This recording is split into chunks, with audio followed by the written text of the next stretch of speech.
Assalamualaikum warahmatullahi wabarakatuh. Nah, sekarang kita belajar simbolismenya.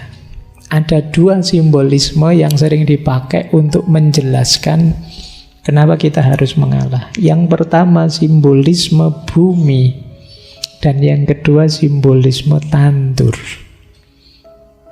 Kita belajar yang bumi dulu ya. Bumi ini banyak sekali dipakai simbol, termasuk dipakai oleh Semar. Semar itu simbolnya bumi. Apa sih istimewanya bumi? Bumi itu tangguh. Dia diinjak-injak oleh banyak orang, tapi dia tetap diam. Tidak marah. Kita menjajah, melakukan angkara murka di atas dia, tapi dia tetap mau menampung kita. Bahkan bumi kan nilainya semakin mahal. Oh, kamu punya tanah berapa hektar sekarang? Dan tanah itu kan tiap tahun tidak sekedar naik harganya, tapi ganti harganya. Naiknya cepat sekali loh. Padahal tanah itu kan yang tiap hari kita injak, kita lecehkan. Kita berangkara murka di atasnya. Tapi dia tetap tangguh, kuat, tenang, memberikan apa yang harus dia berikan. Bumi itu hebat. Semua unsur yang lain ada dalam dirinya. Bumi punya api, punya air, punya angin. Tetapi dia tidak pernah sombong. Tidak pernah pamer-pamer. Itu bumi. Semua makhluk hidup tergantung pada bumi. Tumbuhan, hewan, manusia. Apalagi kita dalam banyak hal sangat tergantung pada bumi. Bahkan yang kotor-kotor bisa dijernihkan. Air kotor kita buang pada dia. Pada akhirnya dia membalasnya dengan memberi yang jernih. Kalian kalau ke kamar mandi kan, yang kamu persembahkan untuk bumi kan yang kotor-kotor. Toh begitu dia memberimu yang baik-baik, yang jernih-jernih. Oh, itu simbolisme bumi. Nah, kalau kalian bisa, belajarlah dari bumi. Latihanlah jadi sosok yang tangguh. Diinjak-injak, diangkara murkai, tapi tetap teguh. Tidak baperan, tidak cengeng, tidak mudah mengeluh. Dilempari orang dengan keburukan-keburukan, tetap memberikan kejernihan-kejernihan. Punya banyak kemampuan, punya banyak modal besar, tapi tidak pamer. Kita berbagi apapun yang menumbuhkan, yang produktif, menghasilkan. Jadi ini cirinya bumi.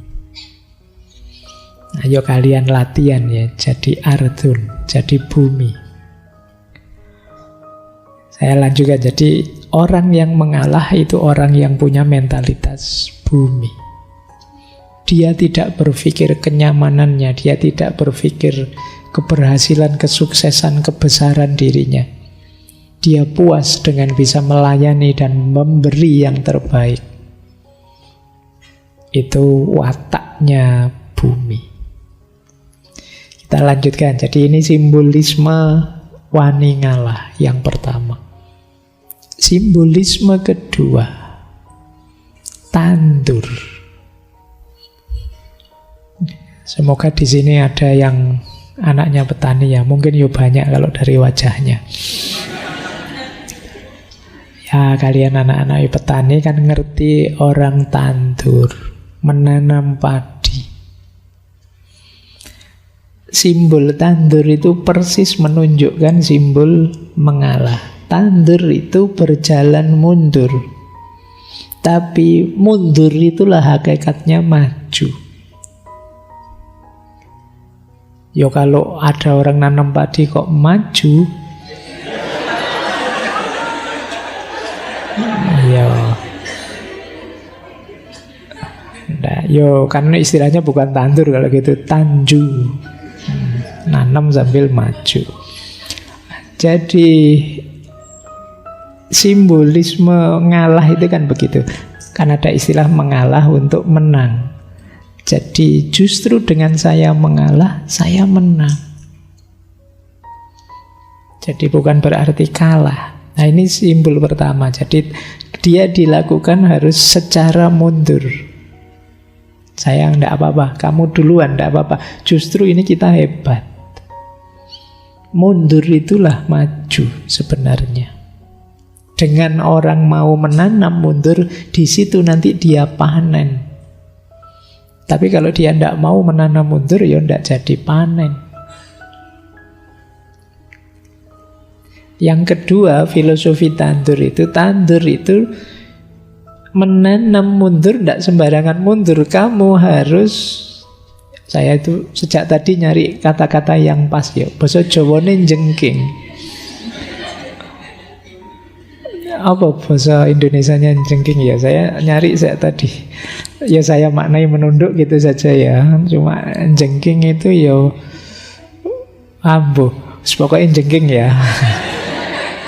Ini bahasa Jawa bisa. Maksudnya apa? Menunduk, tidak menengadahkan dada. Kalau kamu nandur kok sambil medendeng, ndak sido nandur. Jadi berarti apa? Perjuangan hidupmu nanti antara lain ditentukan oleh perilakumu andap asor tadi. Pak, saya mau ngalah Pak, tapi ngalahmu sambil metendeng, tidak jengking. Ya wis ini, kamu yang menang. Itu yang dikasih juga ndak mau. Jadi kamu harus punya filosofi jengking tadi. Sungguh-sungguh serius dan merendahkan diri. Jadilah orang yang rendah hati. Ini filosofinya tandur. Dan menarik, dalam aktivitas menanam padi itu terkandung pola hidup religius.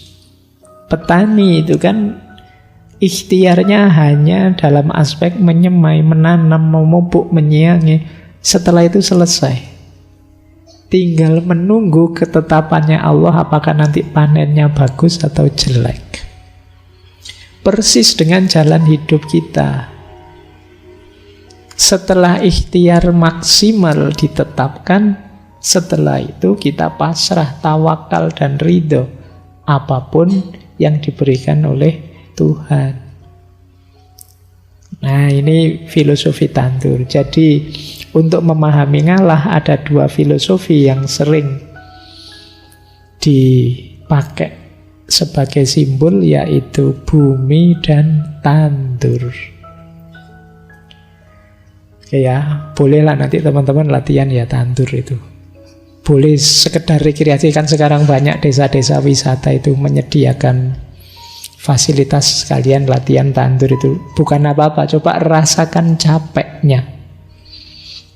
Tidak usah banyak-banyak, kamu berapa baris saja nanti rasakan capeknya. Saya tidak jamin kalian kuat setengah bagian saja dalam waktu sehari. Mesti kamu ngundang tukang pijat setelah itu. Kalau tidak biasa. Nah, semoga yang malam hari ini hadir masih ada yang pingin jadi petani. Jarang sekali ya anak-anak hari ini yang masih minat jadi petani. Padahal dulu waktu kita belajar beberapa filosofi besar dunia, termasuk Zoroastrianisme, itu kan di situ dijelaskan profesi paling mulia itu petani. Jadi, loh Pak, kok bukan guru Pak? Iya Pak, guru juga susah kalau ndak ada nasi, nggak ada makanan. Jadi tetap penopang semuanya itu petani. Jadi ayo kalian, semoga masih ada tetap yang maulah untuk, yo ndak harus kalian sendiri yang nandur, tapi ngopeni dunia pertanian. Oke, untuk malam hari ini saya cukupkan sekian dulu. Mohon maaf kalau ada yang kurang berkenan, mungkin 1-2 kekurangan apa, mohon dimaklumi. Kalau ada kekhilafan, kealpaan yang teman-teman ngerti benernya seperti apa, ya silahkan disampaikan. Kurang lebihnya mohon maaf. Wallahul muwaffiq, wallahu a'lam bissawab. Wassalamualaikum warahmatullahi wabarakatuh.